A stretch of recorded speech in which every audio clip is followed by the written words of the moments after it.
Nakakatawa, hindi ba? Kung paano minsan mas madali tayong kumapit kaysa umalis. Kahit alam na natin ang totoo, kahit nararamdaman na natin na may mali, kahit gabi-gabi nang umiiyak ang puso natin sa parehong dahilan, nananatili pa rin tayo. Hindi dahil masaya pa tayo, hindi dahil mahal pa tayo, kundi dahil umaasa pa tayo.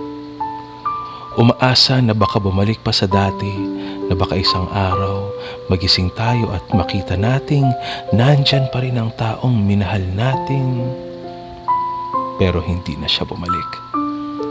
At habang hinihintay ko siyang bumalik, unti-unti naman akong nawawala. Maraming beses kong ipinagtanggol ang mga bagay na alam kong sumasakit sa akin. Maraming beses kong sinabi sa sarili ko, pagod lang siya.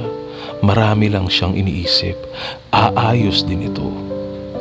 Pero ang katotohanan, hindi lahat ng relasyon ay nasisira sa isang malaking pagkakamali. Minsan, namamatay lang ito ng dahan-dahan. Sa mga pangakong hindi natutupad, sa mga mensaheng hindi na dumarating, sa mga lambing na unti-unting nawawala, sa mga pagkakataong pakiramdam mo, ikaw na lang ang natitirang lumalaban.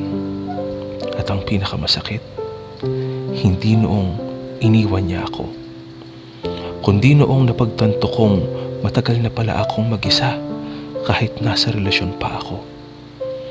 Matagal ko nang alam na hindi na ito ang pagmamahal na pinapangarap ko. Pero natakot akong umalis. Natakot akong magsimula ulit. Natakot akong mawalan. Kaya nanatili ako. At habang nananatili ako, taon-taon namang may bahagi ng sarili ko ang unti-unting nawawala, nasisira. Hanggang sa isang araw, tumingin ako sa salamin at hindi ko na makilala ang taong nakatingin pabalik. Dahil sa sobrang tagal kong piniling iligtas ang relasyong nakalimutan kong iligtas ang sarili ko. Ngayon, hindi ko pinagsisisihang minahal kita. Ang pinagsisisihan ko ay ang tagal kong pinaniwala ang sarili ko na may natitira pang hahabulin, na may natitira pang babalik, na may natitira pang tayo.